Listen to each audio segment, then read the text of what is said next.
Okay, அடுத்தது வந்து இன்றைக்கி இண்டஸ் வேலி சிவிலைசேஷனோட கண்டினியூஷன் இன்றைக்கி கம்ப்ளீட் பண்ணிடலாம். அந்த ஒரு கிளாஸ் மட்டும்தான் இன்றைக்கி. அதை முடிச்சுட்டு 1 ஹவரில் முடிஞ்சாலும் அதோட ஸ்டாப் பண்ணிவிட்டு நம்ம நாளைக்கு கண்டினியூ பண்ணிக்கலாம்.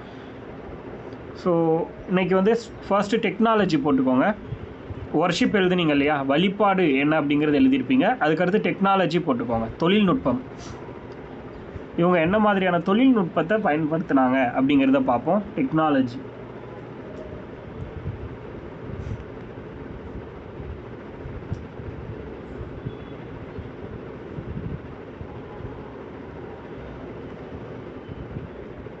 ஸோ என்ன வகையான தொழில்நுட்பம்னா, அதாவது ஸ்கேல் ஒன்று யூஸ் பண்ணியிருக்காங்க. ரொம்ப சின்ன ஸ்கேல், வேர்ல்டுலேயே ரொம்ப சின்ன ஸ்கேல் இவங்க பயன்படுத்தினது அந்த இவாரி ஸ்கேல்னு சொல்லுவாங்க இல்லையா, அதாவது யானையோட தந்தத்தின் மூலமாக செய்யப்பட்ட ஸ்கேல். IVORY இவாரி ஸ்கேல், தந்த அளவுகோல்னு சொல்லுவாங்க. அதை தந்தத்தால் செய்யப்பட்ட அளவுகோல், அதாவது தந்த அளவுகோல் அப்படின்னு சொல்லுவாங்க. இதோட சைஸ் என்ன அப்படின்னா 1704 மில்லிமீட்டர். 1704 மில்லிமீட்டர். இந்த ஸ்கேலோட சைஸு 1704 மில்லிமீட்டர் தான். இது எங்கே கிடச்சிருக்கு அப்படின்னா லோத்தல்ங்கிறது குஜராத்தில் இருக்குது. அப்போ குஜராத்துன்னு போட்டு லோத்தல்னு போட்டுக்கோங்க, இது கிடைச்ச இடம். அதாவது இது வரைக்கும் ரெஜிஸ்ட்ரேஷனில் இருக்கக்கூடிய மிக என்ன சொல்கிறது குறைவான ரொம்ப சிறிய அளவுகோல்னு அது இதுதான் சொல்கிறாங்க. ஸ்மாலஸ்ட்டு டிவிஷன் எவர் ரெக்கார்டட் அப்படின்னு சொல்கிறாங்க. பதிவு செய்யப்பட்டதுலேயே ரொம்ப சிறிய ஒரு அளவுகோல் அப்படின்னா இந்த தந்த அளவுகோல் தான் அப்படிங்கிறத சொல்கிறாங்க. 1704 மில்லிமீட்டர் இதோட சைஸு. இதை கன்ஃபியூஸ் பண்ணுறதுக்கு ஆப்ஷனில் சென்டிமீட்டர்னு கொடுக்கலாம். அந்த மாதிரி மாற்றி கொடுக்கும்போது கன்ஃபியூஸ் ஆகாமல் பார்த்துக்கோங்க.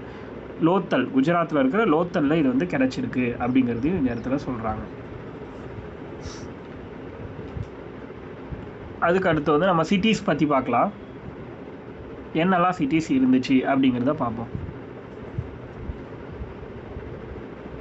ஃபர்ஸ்ட் வந்து ஹரப்பா, HARAPPA, ஹரப்பா.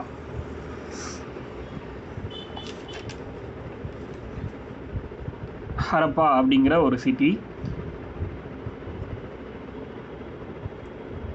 இது வந்து 1921 கண்டுபிடிச்சிருக்காங்க. ஹரப்பாங்கிற சிட்டியை கண்டுபிடிச்சது எந்த வருஷம்னா 1921. 1900 ஒவ்வொரு ஊராக போட்டு அதுக்கு கீழே வந்து பாயிண்ட்டாக எழுதிக்கோங்க, ஓகேவா. ஹரப்பா அப்படின்னு போட்டு அதில் ஃபர்ஸ்ட் பாயிண்ட்டு இது வந்து 1921 எக்ஸ்காவேட்டட் பை 1921. ஃபர்ஸ்ட்டு அந்த இடத்த 1921 தான் கண்டுபிடிச்சிருக்காங்க. இது எந்த ரிவர் பேசினில் இருந்துச்சு அப்படின்னு கண்டிப்பாக தெரியணும். அதாவது எந்த ஆற்றங்கரை ஓரமாக இருந்துச்சு, இல்லை ரிவர் வேலின்னு போட்டுக்கோங்க. ராவின்னு சொல்லக்கூடிய ரிவர் வேலி கிட்ட தான் இது வந்து கிடச்சிருக்கு அப்படிங்கிறத சொல்கிறாங்க. கமெண்ட்டில் இருக்குது பாருங்கள். ராவி நதிக்கரை ஓரமாக ஹரப்பா சிவிலைசேஷனை கண்டுபிடிச்சிருக்காங்க. ராவிங்கிறது என்னது, இந்த இண்டஸ்ன்னு சொல்கிறோம் இல்லையா, சிந்து நதியுடைய துணை ஆறு தான் ராவி. கிட்டத்தட்ட 5 to 6 துணை ஆறுகள் இருக்குது, அதில் ஒன்று தான் ராவி.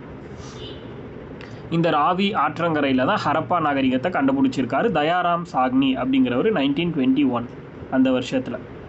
தயாராம் சாக்னி 1921 கமெண்ட்டில் இருக்குது, பார்த்துக்கோங்க.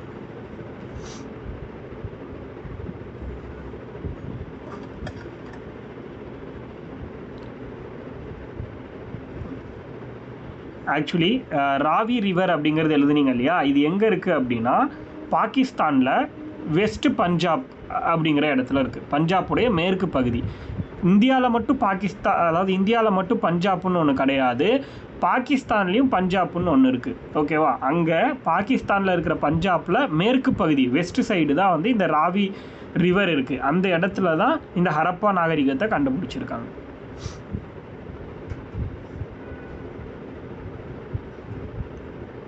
இதுக்கு எவிடன்ஸ், அப்போ இது கண்டுபிடிச்சது எதை வச்சு வந்து இந்த இடத்துல தான் இருந்துச்சுன்னு சொன்னாங்கன்னா அதுக்கான சாட்சி எவிடன்ஸ் என்ன அப்படின்னா உடன் கெஃபின் அந்த லைக் எப்படி சொல்லலாம்னா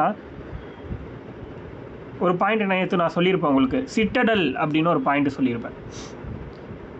மனிதர்கள் வாழ்ந்ததற்கான தடயம் இருக்கக்கூடிய ஒரு பகுதியை சொல்லியிருப்பாங்க. ஸோ நிறைய விஷயம் இருக்குது, நம்ம ஒவ்வொன்றா பார்ப்போம். ஸோ இம்பார்ட்டன்ட் ஃபைண்டிங்ஸ்ன்னு போட்டுக்கோங்க. அதில் முக்கிய கண்டுபிடிப்புகள் அந்த இடத்துல. பெயிண்டட் பாட்ரி, வண்ணம் தீட்டப்பட்ட பானை ஓடுகள், கிடச்சிருக்கு.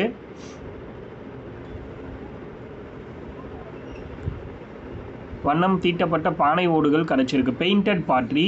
அடுத்து மதர் காடஸ் அதாவது பெண் கடவுள் கிடச்சிருக்கு. பெண் கடவுள்.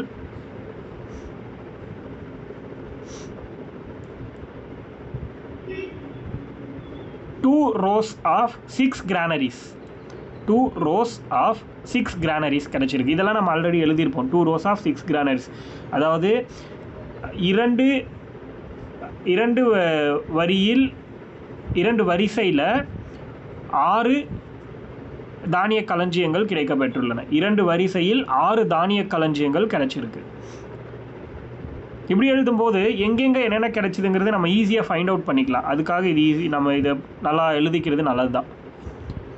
2 rows of 6 granaries, 2 வரிசையில் 6 தானிய களஞ்சியங்கள் கிடைச்சிருக்கு.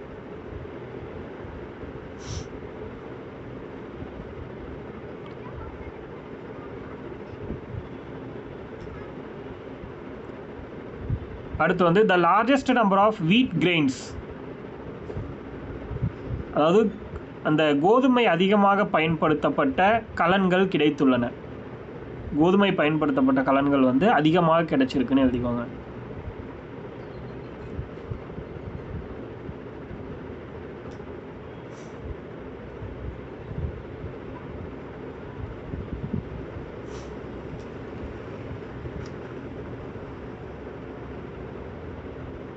அதுக்கடுத்து காஃபின் பியூரியல் அப்படின்னு சொல்லுவாங்கள்ல, சவப்பெட்டி.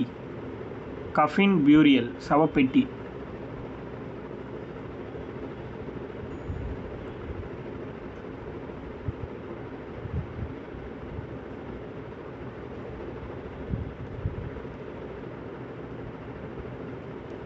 அதுக்கடுத்து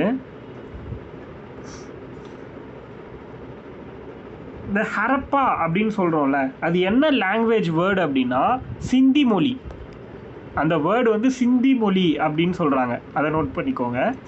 ஹரப்பாங்கிற சொல் என்ன மொழியை சார்ந்ததுன்னா சிந்தி மொழியை சார்ந்த சொல்.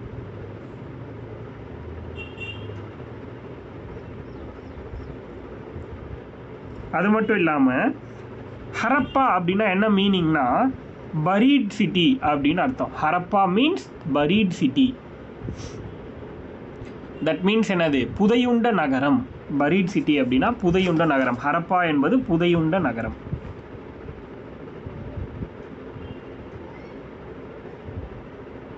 புதையுண்ட நகரம் அப்படின்னு சொல்கிறோம் தமிழில், பரீட் சிட்டி. அதே மாதிரி ஹரப்பா தான் ஃபஸ்ட்டு ஐடென்டிஃபை பண்ண சிட்டி அப்படிங்கிறது நமக்கு தெரியும்.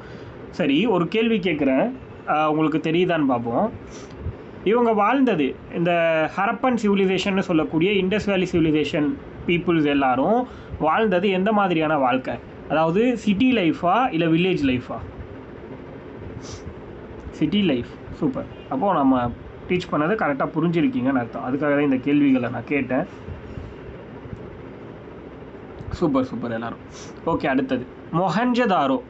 ரெண்டாவது பிளேஸ் மொஹஞ்சதாரோ. ஸ்பெல்லிங் தெரியல அப்படின்னா கமெண்ட்டில் போடுறோம் பாருங்கள். மொஹஞ்சதாரோ.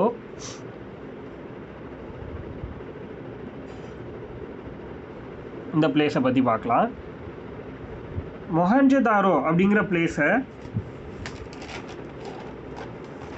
கண்டுபிடிச்சது 1922. மொஹஞ்சதாரோ அப்படிங்கிற பிளேஸை கண்டுபிடிச்சது 1922, 1922 வருஷத்தில் கண்டுபிடிச்சிருக்காங்க.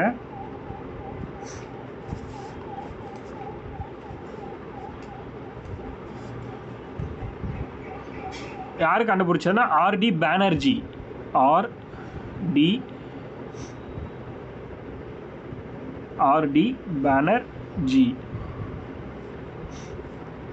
அவர் தான் மொஹஞ்சதாரோங்கிற ஒரு ஸ்பாட்டை கண்டுபிடிச்சிருக்காரு 1922.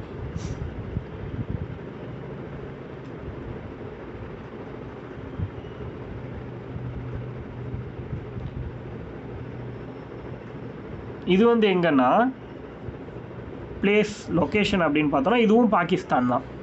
இப்போ இருக்க அதாவது இப்போ தான் நம்ம பாகிஸ்தான் அப்படிலாம் பிரித்து வச்சுருக்கோம். அப்போ இது அப்படி கிடையாது அப்படிங்கிறத புரிஞ்சுக்கோங்க. சிந்து பாகிஸ்தானில் சிந்து அப்படிங்கிற ஒரு பகுதியில், சிந்து அப்படின்னு சொல்லக்கூடிய ஒரு பகுதி பாகிஸ்தானில் இருக்குது. அந்த பகுதியில் தான் இந்த மொகஞ்சதாரோ அப்படிங்கிறது இருக்குது.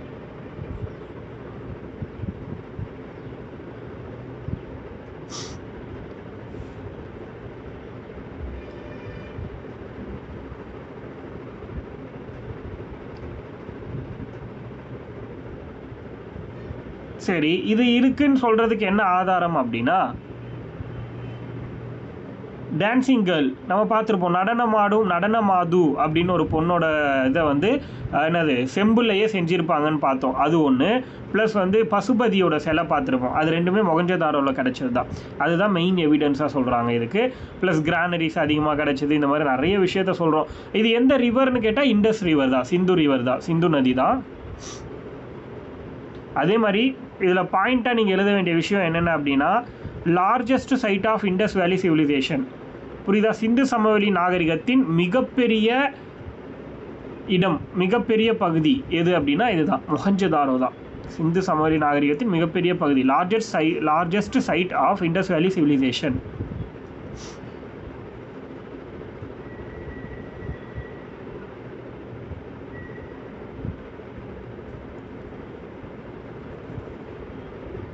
அதுக்கடுத்து என்ன சொல்கிறாங்க அப்படின்னா, கிரேட் பாத் அதாவது பெருங்குளம் அண்டு கிரேட் கிரானரி.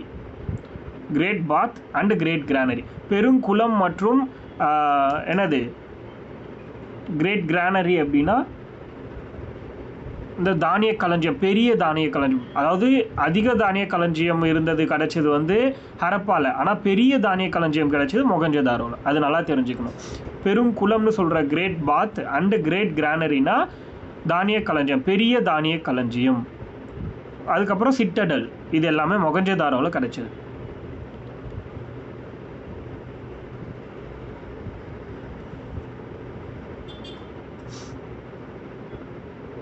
அதுக்கடுத்து என்ன சொல்கிறாங்க அப்படின்னா, பிரான்ஸ் டான்சிங் கேர்ள், அது நம்ம எழுதியிருப்பீங்க. பிரான்ஸ் டான்சிங் கேர்ள், அதாவது அதுக்கடுத்து அது நடனமாதுங்கிற சிலை. அதுக்கடுத்து பசுபதி சீல், பசுபதியோட சீல் கிடச்சிருக்கிறது. அடுத்து பியர்டட் மேன், அதாவது தாடியுடன் கூடிய மனிதருடைய ஒரு தலைப்பகுதி. அடுத்து வந்து டெரகோட்டா டாய்ஸ்னால் என்னென்னா ஒன்றும் கிடையாது, சுடுமண்ணால் செய்த பொம்மைகள்.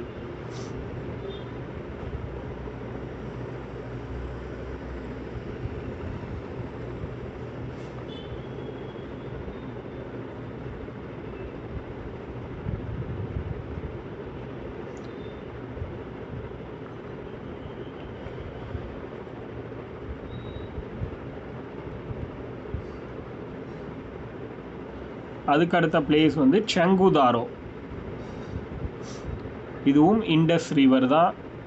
சங்குதாரோ அப்படிங்கிறது இண்டஸ் ரிவர். இதை கண்டுபிடிச்சது என்ஜி மஜும்தார்.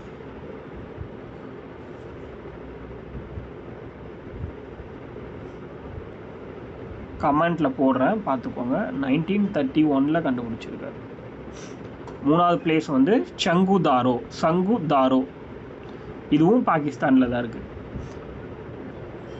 சங்குதாரோங்கிறது பாகிஸ்தானில் தான் இருக்குது.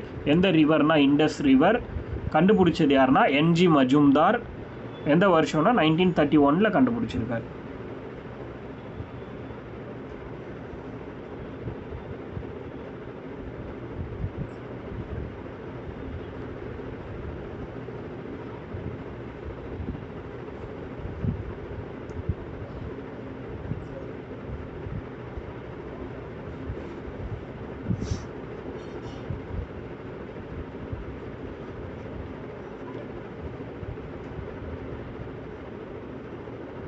காட்டன் டெக்ஸ்டைல் இங்கே இருந்ததாக சொல்லப்படுது. காட்டன் டெக்ஸ்டைல் வந்து இங்கே இருந்துச்சு அப்படின்னு சொல்கிறாங்க. அதாவது என்னது பருத்தி ஜவுளி இருந்ததுக்கான சான்று கிடைச்சிருக்கான் இந்த இடத்துல.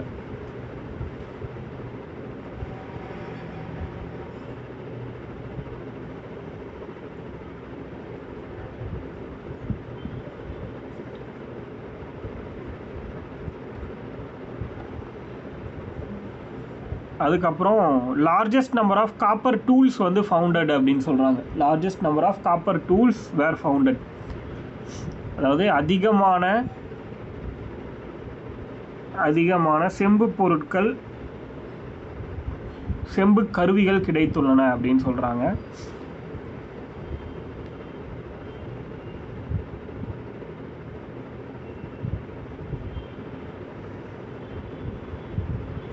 அதுக்கடுத்து பார்த்தீங்கன்னா footprint of a dog chasing a cat, அதாவது ஒரு நாய் பூனையை துரத்துற மாதிரி ஒரு காலடி தடம் கிடச்சிருக்கான் இந்த இடத்துல.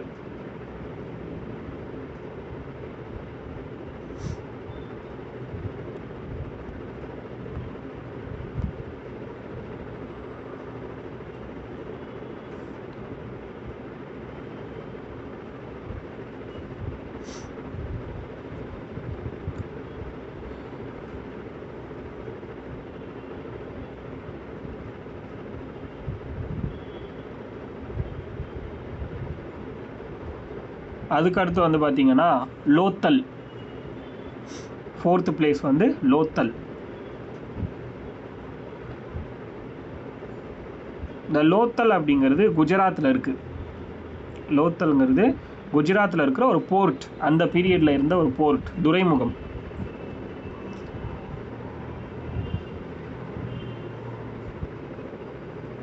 எந்த பிளேஸில் இது இருக்குன்னு கேட்குறதுக்கு வாய்ப்பு இருக்குது. லோத்தல்ங்கிறது குஜராத். இது எந்த ரிவரில் இருக்குன்னா போகவா, கமெண்ட்டில் இருக்க பாருங்கள், போகவா. இங்கிலீஷ் வேர்டை வச்சு தமிழில் மாற்றி எழுதிக்கோங்க, தமிழ் எழுதுகிறவங்க. போகவா அப்படிங்கிற ரிவரில் வந்து இதை கண்டுபிடிச்சிருக்காங்க.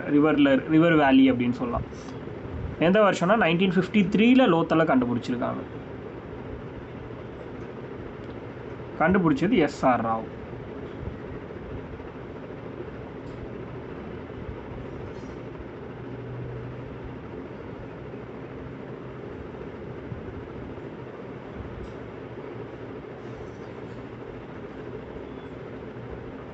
இங்கே என்ன கிடைச்சிருக்கு அப்படின்னா, ஒரு கடற்படை இருந்ததுக்கான சான்று கிடைச்சிருக்குன்னு சொல்கிறாங்க. அதாவது டாக்யார்ட், கப்பல் துறை, ஒரு கப்பல் துறையே இருந்திருக்கிறதுக்கான எவிடன்ஸ் வந்து கிடைச்சிருக்கான் டாக்யார்ட். எங்கே கிடைச்சிருக்கு அப்படின்னா இந்த சபர்மதி ரிவரில் கிடைச்சிருக்கு. லோத்தலுக்கு கீழே ஒரு சப் பாயிண்ட்டாக எழுதுங்க, சபர்மதி ரிவரில் டாக்யார்டு அப்படின்னு ஒன்று கிடச்சிருக்குன்னு சொல்கிறாங்க. கப்பல் துறை கிடைக்க பெற்றிருக்கு. சபர்மதி ஆற்றங்கரையில் கப்பல் துறை இருந்ததற்கான சான்று கிடைக்க பெற்றுள்ளது. கப்பல் துறை இருந்ததற்கான சான்று.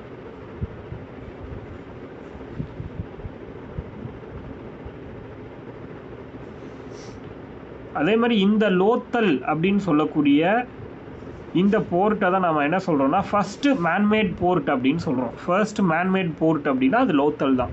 அதாவது மனிதனால் கண்டுபிடிக்கப்பட்ட அமைக்கப்பட்ட முதல் துறைமுகம், மனிதனால் உருவாக்கப்பட்ட முதல் துறைமுகம். ஃபர்ஸ்ட் மேன்மேட் போர்ட், மனிதனால் உருவாக்கப்பட்ட முதல் துறைமுகம் இந்த லோத்தல்.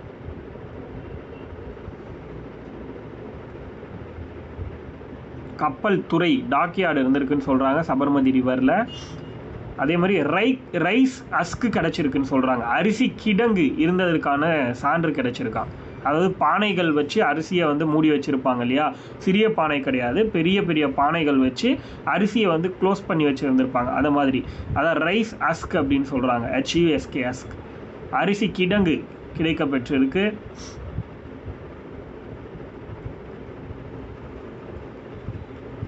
அதே மாதிரி செஸ் பிளேயிங், செஸ் வீல் சதுரங்க விளையாட்டு இருந்ததற்கான சான்றுகள் கிடச்சிருக்கு லோத்தலில்.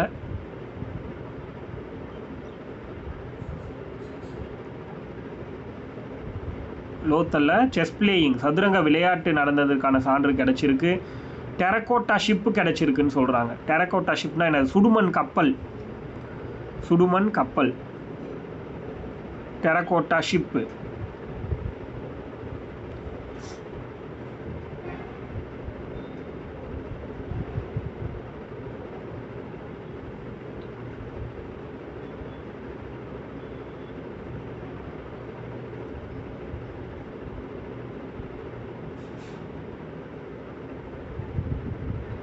டபுள் பியூரியல் கிடச்சிருக்குன்னு சொல்கிறாங்க. டபுள் பியூரியல்,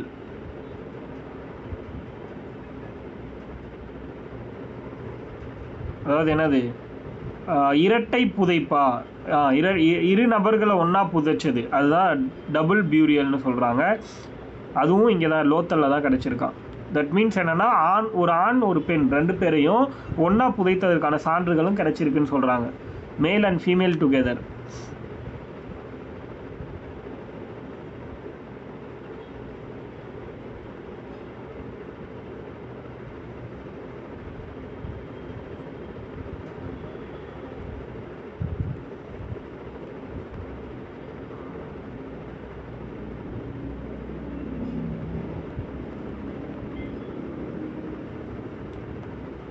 அதுக்கு அடுத்து பார்த்தீங்கன்னா டோலவிரா குஜராத்தில் இருக்குது. டோலவிரா அப்படிங்கிறது குஜராத்தில் இருக்குது. அடுத்த பிளேஸ் நோட் பண்ணிக்கோங்க, டோலவிரா, குஜராத்.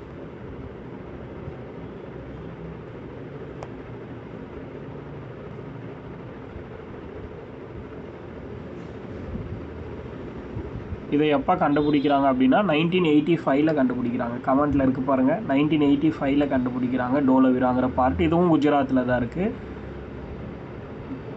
இது எந்த ரிவர், எந்த ஆற்றங்கரையில் கிடச்சிது அப்படின்னா லூனி ரிவர் அப்படிங்கிற பகுதியில் தான் இது இருந்திருக்கு அப்படின்னு சொல்கிறாங்க. இந்த டோலவிராங்கிற ஒரு ஊர், லூனி ரிவர், அந்த ஆற்றங்கரை, லூனிங்கிற ஆற்றங்கரையில் தான் இப்படி ஒரு பிளேஸ் வந்து கிடச்சிருக்குன்னு சொல்கிறாங்க. இதை கண்டுபிடிச்சவர் ஆர்பிஷ்த் அப்படின்னு சொல்லக்கூடிய ஒரு நபர். ஆர்பிஷ்த் அப்படின்னு சொல்லக்கூடிய ஒருத்தர் தான் இதை கண்டுபிடிச்சிருக்காரு. யூனிக் வாட்டர் ஹார்வெஸ்டிங் சிஸ்டம், இங்கே கிடைச்ச விஷயம் யூனிக் வாட்டர் ஹார்வெஸ்டிங் சிஸ்டம், அதாவது வித்தியாசமான நீர் சேகரிப்பு முறை, வித்தியாசமான நீர் சேகரிப்பு முறை இருந்ததற்கான சான்று கிடைத்துள்ளது. வித்தியாசமான நீர் சேகரிப்பு முறை இருந்ததற்கான சான்று கிடைத்துள்ளது. City was divided into 3 parts. City was divided into 3 parts. இந்த நகரம் 3 பிரிவுகளாக பிரிக்கப்பட்டிருந்துச்சு.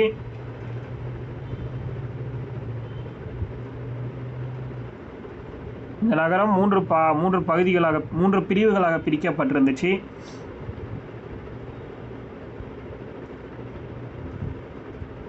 அடுத்த பிளேஸ் நோட் பண்ணிக்கோங்க, காளிபங்கன், ராஜஸ்தானில் இருக்கிற காளிபங்கன் அப்படிங்கிற பிளேஸ். கமெண்டில் இருக்குது பாருங்கள், ராஜஸ்தானில் இருக்கிற காளிபங்கன் அப்படிங்கிற ஒரு பிளேஸு.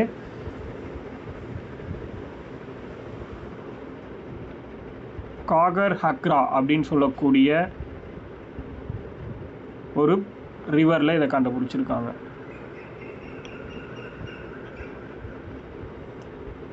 காகர் ஹக்ரா கமெண்ட்டில் இருக்குது பார்த்துக்கோங்க. காகர் ஹக்ரா அப்படின்னு சொல்லக்கூடிய ஒரு ரிவரில் இதை கண்டுபிடிச்சிருக்காங்க.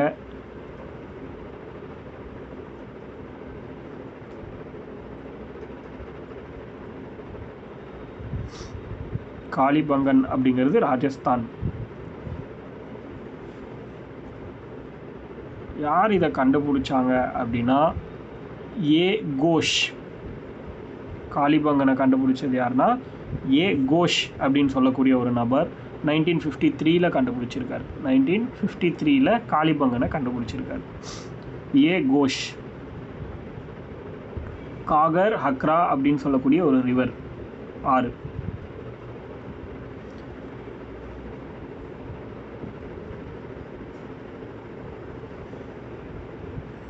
இங்கே என்னெல்லாம் எவிடன்ஸ் கிடச்சிருக்கு, அடுத்த பாயிண்ட்டு.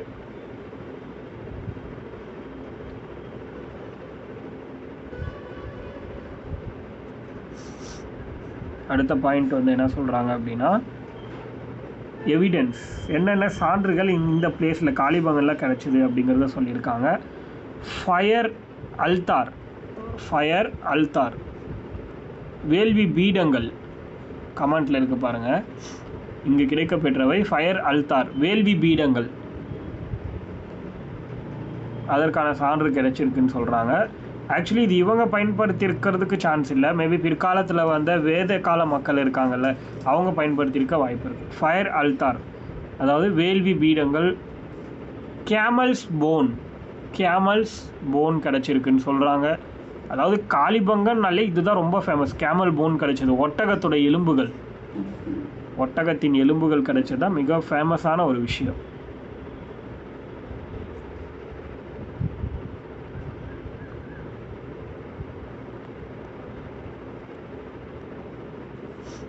அதுக்கடுத்து வந்து பிளாஃப்டு ஃபீல்ட்ஸ் உழுத நிலங்கள் கிடச்சிருக்குன்னு சொல்கிறாங்க. பிளாஃப்டு ஃபீல்ட்ஸ் உழுத நிலங்கள்.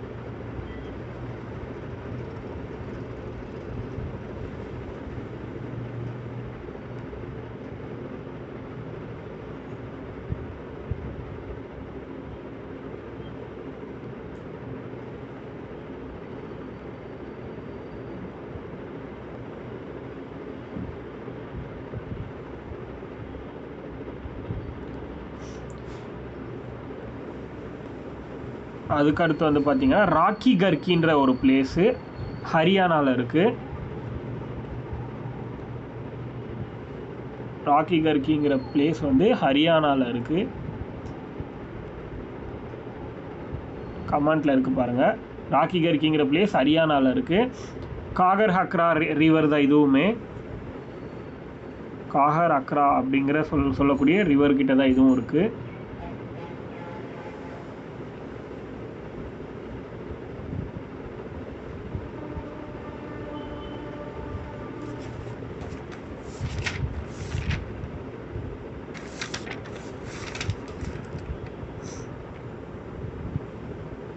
இதை கண்டுபிடிச்சது யார் அப்படின்னா அமரேந்திரநாத் அப்படின்னு சொல்கிறாங்க. இதை கண்டுபிடிச்சவர் அமரேந்திரநாத்.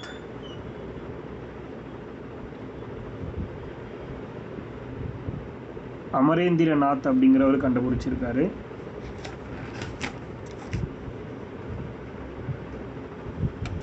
பட் இது வந்து எந்த வருஷங்கிறது எங்கேயுமே கொடுக்கல. இந்த ராக்கி கர்கிங்கிறது அமரேந்திரநாத் அப்படிங்கிறவர் கண்டுபிடிச்சிருக்காரு. எந்த வருஷத்தில் கண்டுபிடிச்சாருங்கிறத டீட்டெயிலாக கொடுக்கல.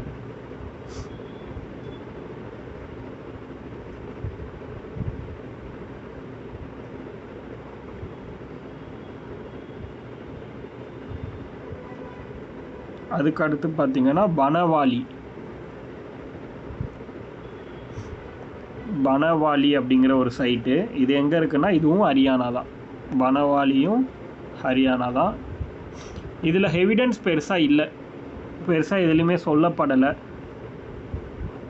எந்த ஒரு நோட்ஸ்லையுமே இதோட எவிடன்ஸ் கொடுக்கல. அதனால் விஷயத்தை மட்டும் தெரிஞ்சுக்கோங்க. எந்த ஸ்டேட்டுன்னு தெரிஞ்சால் போதும். அதில் பனவாலி அடுத்தது ஹரியானா.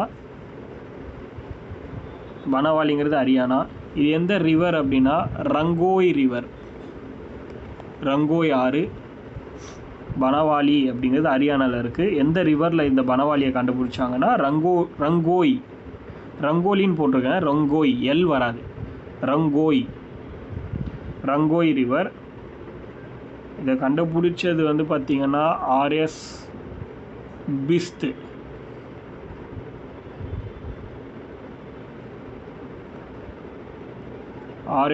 அப்படிங்கிறவர் 1974 கண்டுபிடிச்சிருக்காரு.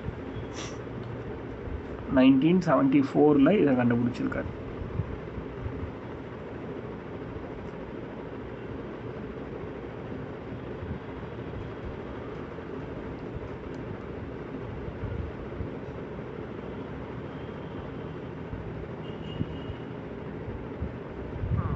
இந்த இடத்துல என்ன கிடைச்சிருக்கு அப்படின்னா டைகர் சீல் கிடச்சிருக்கு. அதாவது புலி முத்திரை கிடச்சிருக்குன்னு சொல்கிறாங்க. புலியோட முத்திரை.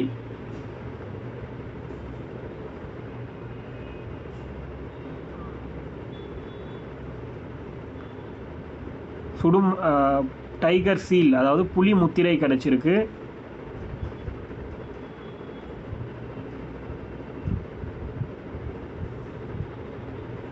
அதுக்கடுத்து வந்து plough of terracotta, plough of terracotta, plough of terracotta,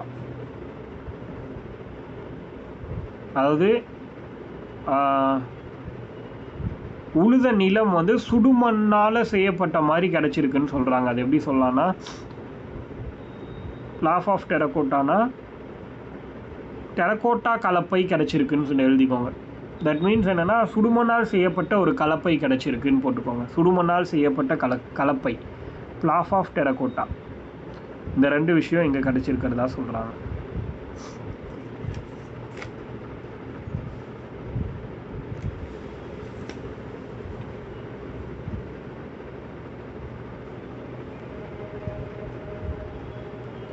அதுக்கு அடுத்த பிளேஸ் வந்து கோட் டிஜி அப்படின்னு ஒரு பிளேஸ், பாகிஸ்தானில் சிந்து நதிக்கரையில் கிடச்சிருக்கு. கோட் டிஜி.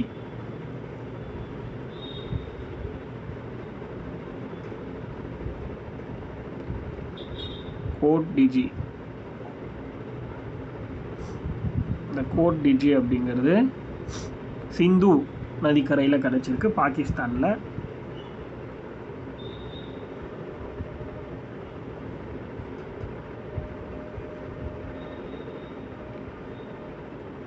கோட் டிஜி அப்படிங்கிறது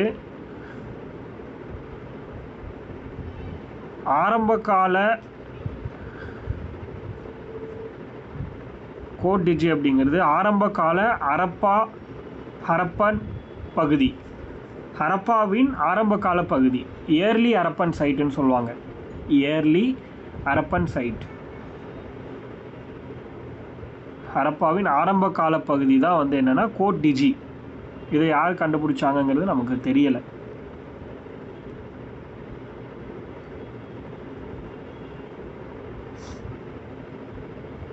ஆரம்ப காலத்தில் ஹரப்பாவில் கண்டுபிடிக்கப்பட்ட ஒன்று, இயர்லி ஹரப்பன் சைட். இண்டஸ் ரிவரில் இருக்குது கோட் டிஜி, சிந்து நதி.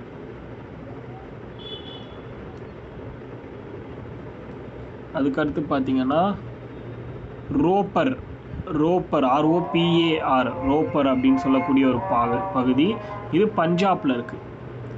ரோப்பருங்கிறது பஞ்சாபில் இருக்குது. அடுத்த பகுதி பஞ்சாபில் ரோப்பர் அப்படிங்கிற ஒரு ஏரியா.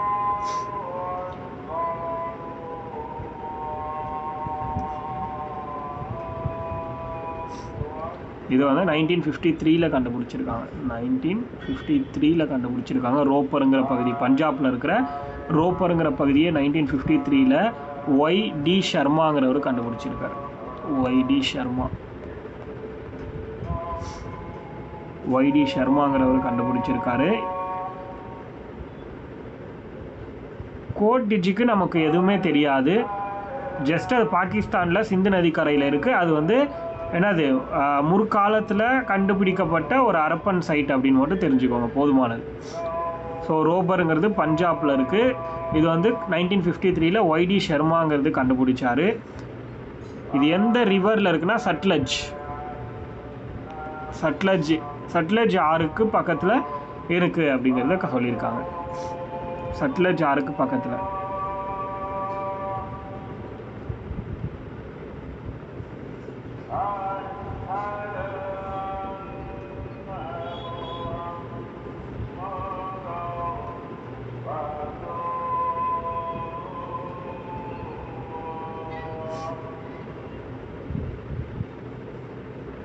அதுக்கடுத்து பார்த்தீங்கன்னா இங்கே என்னெல்லாம் கிடைச்சிருக்கு அப்படின்னா,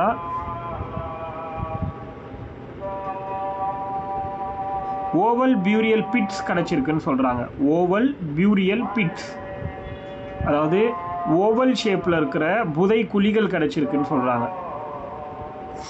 ஓவல் ஷேப்பில் புதை குழிகள் கிடைச்சிருக்கான், பியூரியல் பிட்ஸ்.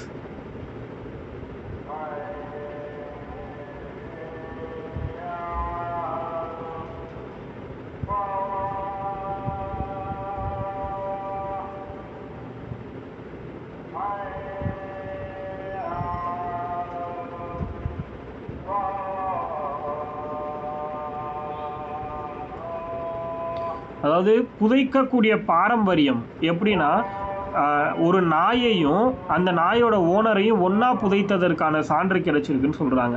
ஒரு நாய் மற்றும் அந்த நாயுடைய ஓனர் 2 பேரையும் ஒரே குழியில் புதைக்கப்பட்டதற்கான சான்று கிடைச்சிருக்குன்னு சொல்கிறாங்க.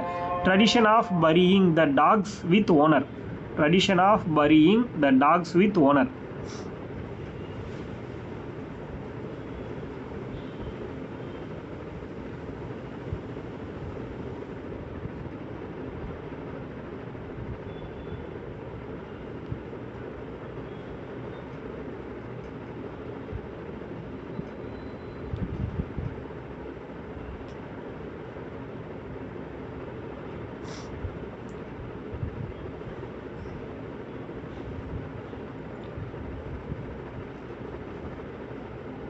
ஓகே, அதுக்கு அடுத்து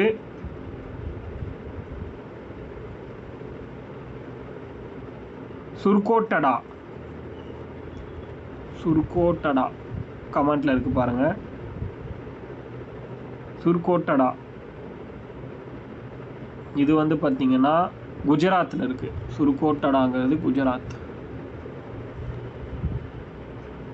சுர்கோட்டடாங்கிறது குஜராத்தில் இருக்கு.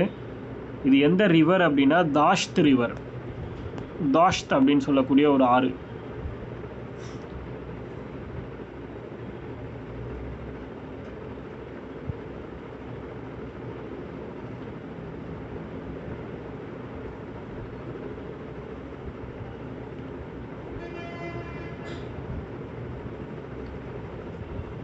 இந்த இடத்துல இதை வந்து கண்டுபிடிச்சது அப்படின்னு பார்த்தீங்கன்னா ஜோஷி, ஜேபி ஜோஷி. சுர்கோட்டடாவை கண்டுபிடிச்சது ஜேபி ஜோஷி. ஜேபி ஜோஷி அப்படிங்கிறவர் கண்டுபிடிச்சிருக்காரு. குஜராத்தில் ரான் ஆஃப் கட்சில் வந்து கண்டுபிடிச்சிருக்காங்க. 1964 கண்டுபிடிச்சிருக்காங்க சுர்கோட்டடா. 1964, 1964.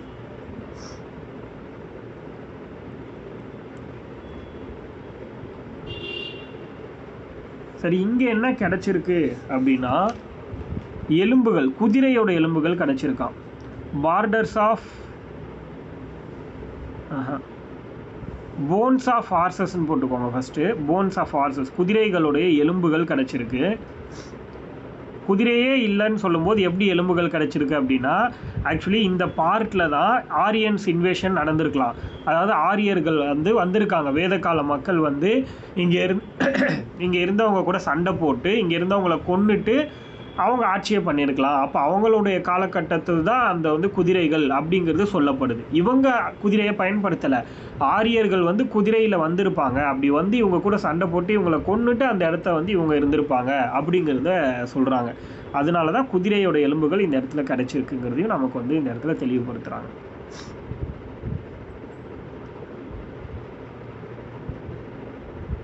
அதுக்கடுத்து ராங்பூர், குஜராத். ரங்பூர் அப்படிங்கிறது குஜராத். ரங்கப்பூர்னு எழுதிக்கோங்க, கமெண்ட்ல இருக்கு பாருங்க. ரங்பூர் அது வந்து குஜராத்.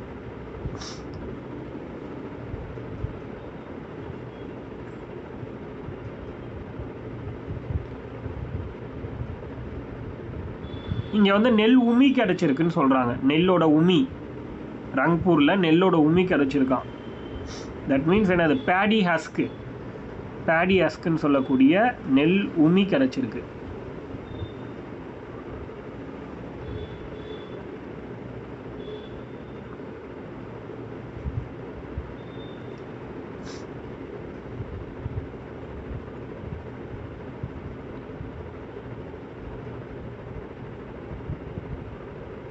சுட்கா ஜெண்டர் எழுதிட்டீங்களா?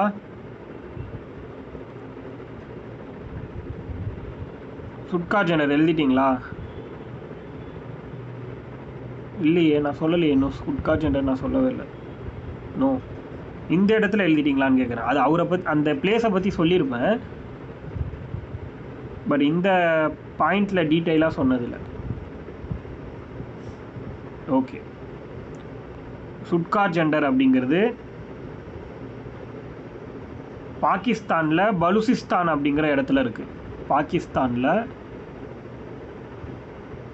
பலூச்சிஸ்தான்.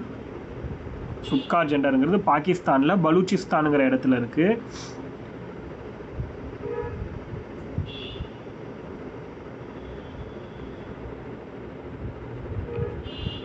இது வந்து 1929 ஸ்டீன் அப்படிங்கிற ஒருத்தரால் கண்டுபிடிக்கப்படுது.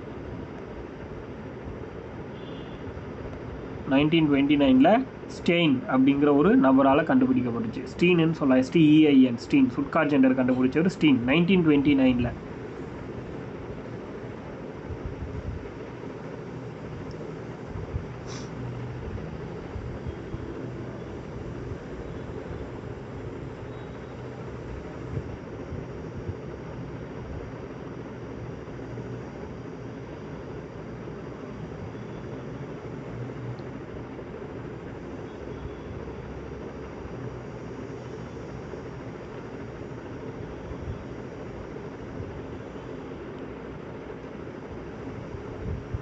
அதுக்கு அடுத்து வேறு என்ன இருக்குது?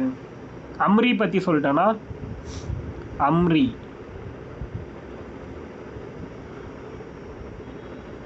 அம்ரிங்கிறது 1935 கண்டுபிடிக்கப்பட்டிருக்கு. அம்ரிங்கிறது 1935 NG மஜும்தாரால் கண்டுபிடிக்கப்பட்டிருக்கு. NG மஜும்தார். அம்ரி அப்படிங்கிற பிளேஸ் வந்து NG மஜும்தாரால் கண்டுபிடிக்கப்பட்டிருக்கு. சிந்து நதிக்கரையில், இண்டஸ் ரிவர் பேங்க். அவ்வளோதான்.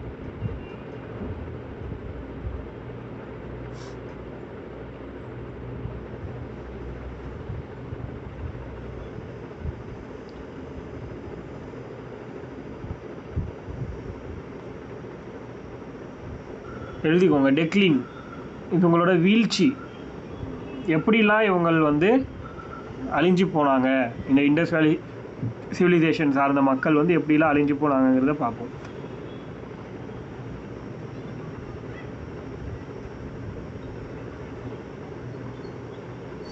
இவங்களோட பானைகள் வந்து நல்லா மெருகேற்றப்பட்டு இருந்துச்சு, நெருப்பால், தீயால் சுடப்பட்டு.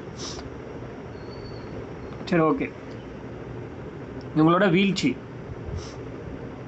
உள்நாட்டு போர் ஏற்பட்டிருக்கலாம், சிவில் வார் ஏற்பட்டிருக்க வாய்ப்பு இருக்குன்னு சொல்கிறாங்க. யாருக்கு?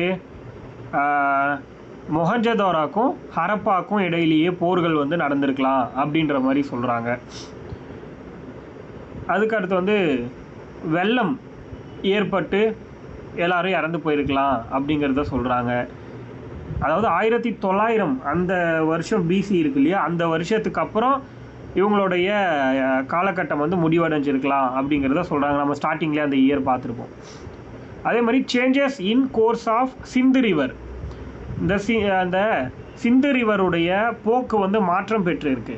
இப்போ வந்து என்னென்னா, ஒரு நதி ஒன்று பாயுதுன்னா அதை சுற்றி தான் எல்லா நாகரிகமும் இருந்துச்சு. நம்ம எல்லா எக்ஸாம்பிளும் ஒரு நதி பக்கத்தில் தான் பார்த்தோம். அப்போது ஒரு நதியே அந்த இடத்துல இல்லை அப்படின்னா அங்கே எப்படி உயிர் வாழ முடியும்? கரெக்டு தானே? அப்போது சிந்து நதி இருக்கு இல்லையா, அந்த இண்டஸ் ரிவர், இது வந்து தன்னுடைய போக்கை வந்து மாற்றிக்கிச்சு அப்படின்னு சொல்கிறாங்க. அப்படி மாற்றி வேறு வழியாக அது பாயும் போது இங்கே இருந்த மக்கள் எல்லாம் செத்து போயிட்டாங்க அப்படின்னு ஒரு பார்ட்டு சொல்கிறாங்க. இல்லை அப்படின்னா ஆரியன்ஸோட இன்வேஷன் நடந்திருக்கலாம் அப்படின்னு சொல்கிறாங்க. ஆரியர்களோட படையெடுப்பு நடந்து அது மூலமாக எல்லாருமே இறந்து போயிருக்க வாய்ப்பு இருக்குது அப்படிங்கிறத ஒரு சிலர் சொல்கிறாங்க. சில பேர் என்ன சொல்கிறாங்க, shifted to southern and eastern டைரக்ஷன்னு சொல்கிறாங்க. அதாவது ஆரியர்கள் வந்து அந்த நார்த்லையும் ஈஸ்ட்லையும் இருந்தாங்களா, நார்த்லேயும் வெஸ்ட் பகுதியிலையும் இருந்துட்டு இருந்தாங்க. வடக்கு மற்றும் மேற்கு பகுதிகளில் தான் இருந்தாங்க, குஜராத் டு ஜம்மு காஷ்மீர் அந்த ஏரியாவில். அப்போ அங்கேருந்து தெற்கு பகுதி, அதாவது சவுத் இந்தியா சைடும் அதே மாதிரி ஈஸ்ட் சைடு, இந்த அருணாச்சல் பிரதேஷ் அந்த மாதிரி சைடும் போயிட்டாங்க அப்படிங்கிற மாதிரியும் சொல்கிறாங்க. இந்த மாதிரி பல வகையான விஷயங்களை சொல்கிறாங்க. பட் ஒன்று தான் ரீசன் அப்படிங்கிறது கிடையாது. இவங்களோட வாழ்க்கையில் அழிஞ்சு போனதுக்கு காரணம் பல வகையான காரணங்களை சொல்கிறாங்க. ஸோ நமக்கு அது தேவை கிடையாது, போதுமானது.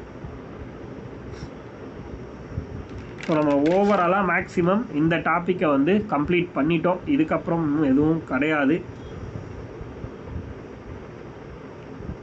என்னென்ன விஷயங்கள் இருந்ததோ மேக்ஸிமம் எல்லாமே பர்ஃபெக்டாக முடிச்சாச்சு. இதை தாண்டி அவன் Indies valley civilisation and ஸ்டோனேஜ்லேருந்து question அப்படின்னு ஒன்று கேட்க முடியுமான்னு நீங்களே யோசிச்சு பார்த்துக்கோங்க.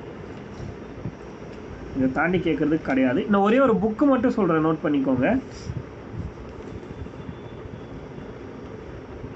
இன்னும் ஒரே ஒரு புக்கோட நேம் சொல்கிறேன். ஸ்கூல் புக்கில் கொடுத்துருக்காங்க இந்த புக்கோட name. Caste and tribes. Castes and tribes. Castes and tribes of southern India.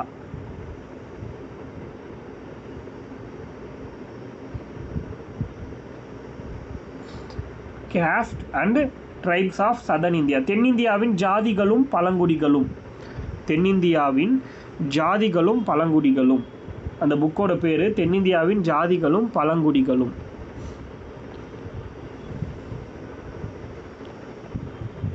அதாவது caste and tribe of southern India.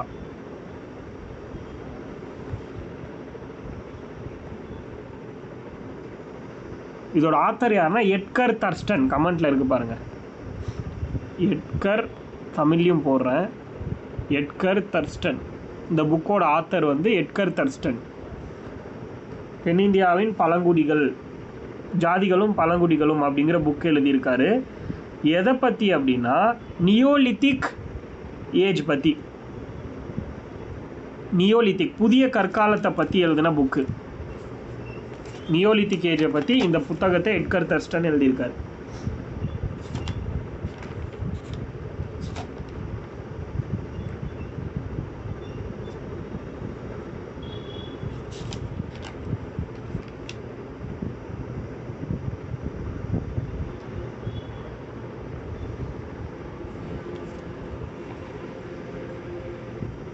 இந்திய ஆர்கியாலஜிக்கல் சர்வே ஆஃப் இந்தியான்னு உங்களுக்கு தெரியும். அதே மாதிரி ஆர்கியாலஜிக்கல் சர்வே ஆஃப் தமிழ்நாடு அப்படின்னு ஒன்று இருக்குது, தெரியுமா? தமிழ்நாடு தொல்லியல் என்னது இந்திய தொல்லியல் நிறுவனம் மாதிரி தமிழ்நாடு தொல்லியல் நிறுவனம்னு ஒன்று இருக்குது, தெரியுமா எல்லாருக்கும்? Archaeological survey of Tamil Nadu. Archaeological survey of India எப்போ ஸ்டார்ட் பண்ணாங்க? கமெண்ட் பண்ணுங்கள் பார்ப்போம். ஆர்கியாலஜிக்கல் சர்வே ஆஃப் இந்தியா எப்போ ஸ்டார்ட் பண்ணாங்க? ஏஎஸ்ஐ. அப்படியா? நல்லா பார்த்து சொல்லுங்கள். ஏஎஸ்ஐங்கிறது எப்போ ஸ்டார்ட் பண்ணாங்க? Archaeological survey of India 1861. அப்போ ஆர்கியாலஜிக்கல் 1861 கரெக்டு. அதுதான் கரெக்டு. 1861. 1904ங்கிறது ஆக்ட். அது அந்த சட்டத்தின் மூலமாக டிபார்ட்மெண்ட் தான் சேஞ்ச் ஆச்சே தவிர இது உருவாக்குனது அதுதான் அந்த வருஷம் தான் 1861. இது வந்து ASI, archaeological survey of India. அதே மாதிரி ஆர்கியாலஜிக்கல் சர்வே ஆஃப் தமிழ்நாடுனா அடுத்த 100 வருஷம் கழிச்சு 1961. நல்லா நோட் பண்ணிக்கோங்க. 1961 தமிழ்நாடு தொல்லியல் நிறுவனம் அப்படின்னு ஒன்று உருவாக்குனது 1961 வருஷம் 1961.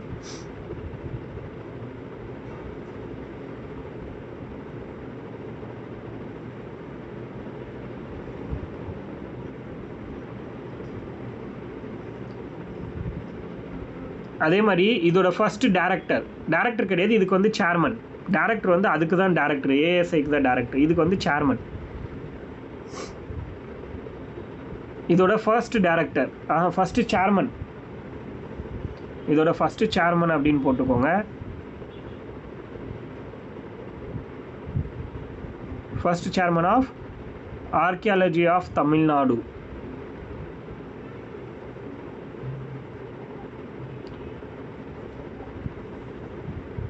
தொல்லியல் அறிஞர் நாகசாமி, ஆர் நாகசாமி. நாகசாமின்னு போட்டுக்கோங்க. தொல்லியல் அறிஞர் நாகசாமி.